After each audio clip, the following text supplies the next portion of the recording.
Cuando Leguía asume el poder, ya existía un proyecto que trataba de unir los barrios de veraneo como Miraflores, Barranco y Chorrillos, que están por allá, con el centro de la ciudad, que está por allá. Pero este proyecto no se había podido ejecutar porque los dueños de algunos fundos se oponían a que la vía pública atravesara sus propiedades. Con este fin, Leguía emitió un decreto que ordenaba la expropiación de estos fondos y así se construyó la Avenida Leguía, que con este nombre fue inaugurada en 1921 con motivo del centenario de la independencia y se convirtió en el eje principal del crecimiento de la ciudad hacia el sur. Para su ornamentación se plantaron estas palmeras reales que dicen que eran los árboles preferidos del presidente Leguía.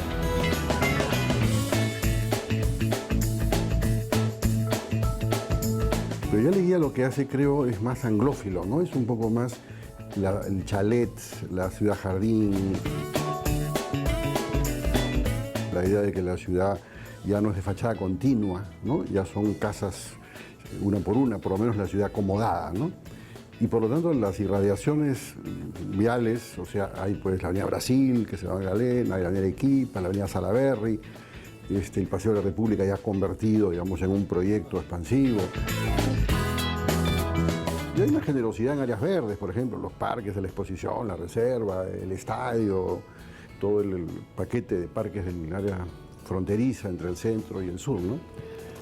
Pero la pena también es que se pierde la idea de ciudad continua, ¿no? Y que un poco el modelo anglosajón del chalet contenido en sí mismo hace que la ciudad se vuelva distinta de lo que había sido antes, donde todo se encontraba, ¿no?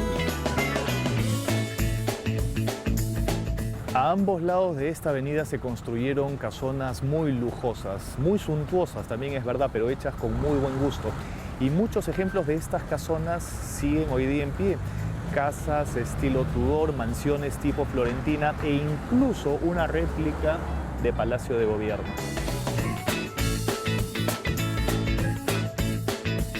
Todos los estilos imaginables comienzan a desfilar por la arquitectura de Lima, ¿no? Sobre todo por las casas particulares, en forma de castillo, en forma de mezquita árabe, en forma inclusive de pagoda china, aparte de los estilos, el estilo inglés, el estilo alemán, el estilo español.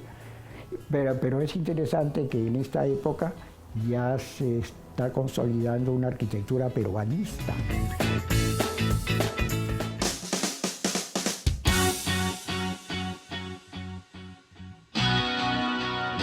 Los comienzos del neocolonial pueden situarse a principios de la década de 1910.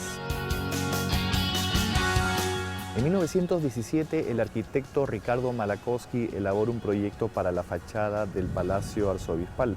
Y según José García Brais, este es el primer ejemplo de un edificio neocolonial de carácter académico. La fachada no posee órdenes ni frontones clásicos, sino más bien portadas estilo limeño del siglo XVIII y balcones de madera tallada. Con esto se da inicio al neocolonial, que hacia fines de la década de 1920 termina desplazando al academicismo francés como estilo institucional y representativo. El ejemplo académico está el primer ejemplo que se hace, que es el Palacio Arzobispal, que es un edificio de Malakowski, que es modificado, me parece, el año 24, la fachada, por Claudio Saúl. Es un bonito ejemplo, pero lógicamente no tiene nada que ver con la época, porque ya es una cosa neocolonial, ¿no? De la afirmación de la arquitectura neocolonial es muestra también el proyecto de Claudio Sahut para la reconstrucción del Palacio de Gobierno, ejecutado en parte en 1926. La obra de Sahut fue después incluida por Malakowski en su proyecto para el actual Palacio de Gobierno, terminado en 1938. Él diseña un segmento del Palacio de Gobierno, el Parque de la Reserva con decoración de motivos prehispánicos, remodela y rehabilita la vieja iglesia de San Carlos y la convierte en el Panteón de los Próceres en 1924. Ese mismo año remodela la Plaza 2 de Mayo. Es muy considerado su diseño del Salón Dorado de Palacio de Gobierno, inspirado en el Palacio de Versalles.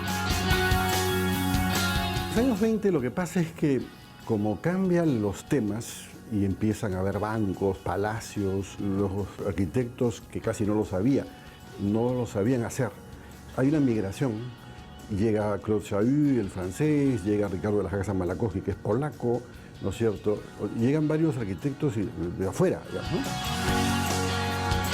Malakowski sin duda es un hombre con una mano magnífica, muy importante. Para mí desigual en calidades, a mí no me gusta el Palacio de Gobierno, me parece malo y me parece pomposo, rompe la plaza, ¿no es cierto? En fin, este estacionamiento de afuera que parece pues un parking, ¿no?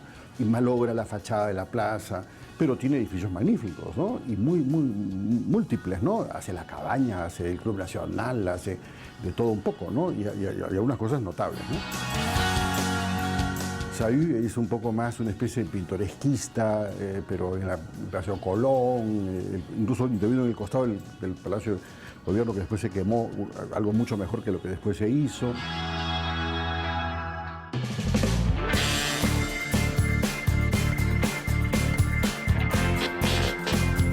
Esta es la Plaza 2 de Mayo. Fue edificada en 1924 por iniciativa de Rafael Larco Herrera. Es un conjunto de 8 edificios muy parecidos entre sí, pero no idénticos, y que reemplazaron a las modestas viviendas que había aquí antes y que rodeaban la plaza. Es una plaza muy importante y eminentemente cívica por el monumento al combate naval del 2 de mayo. El autor del anteproyecto de los edificios y del conjunto fue Malakowski, pero él no fue el autor de los dibujos finales. Lo importante aquí es la justa relación entre la arquitectura de los edificios y el monumento. Lamentablemente, el estado en el que se encuentran ahora la mayoría de estos edificios impide ver muchas de sus cualidades.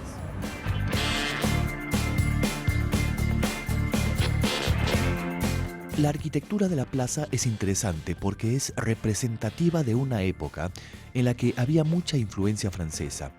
París era un modelo urbanístico a imitar.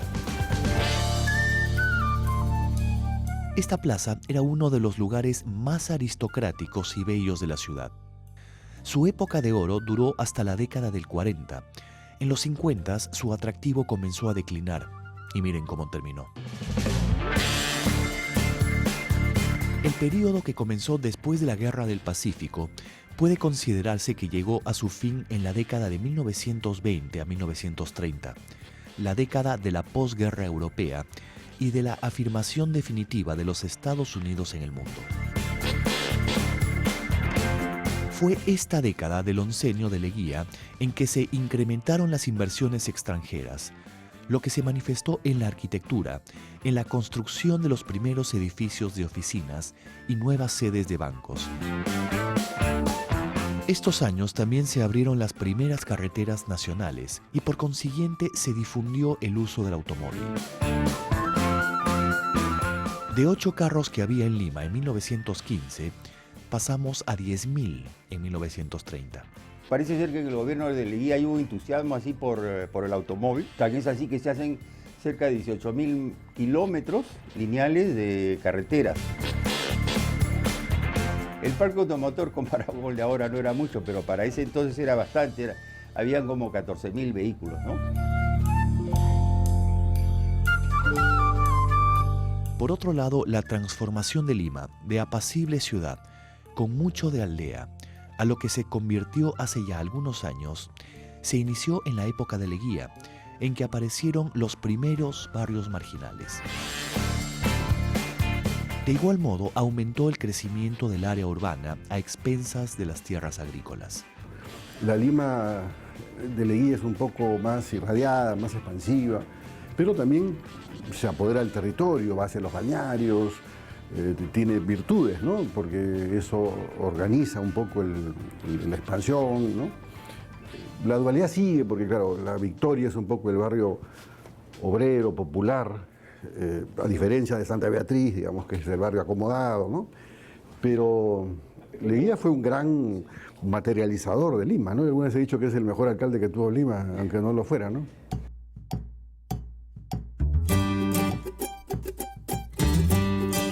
Esta es la avenida Venezuela. Por allá se llega al Callao y por allá se llega al centro de Lima.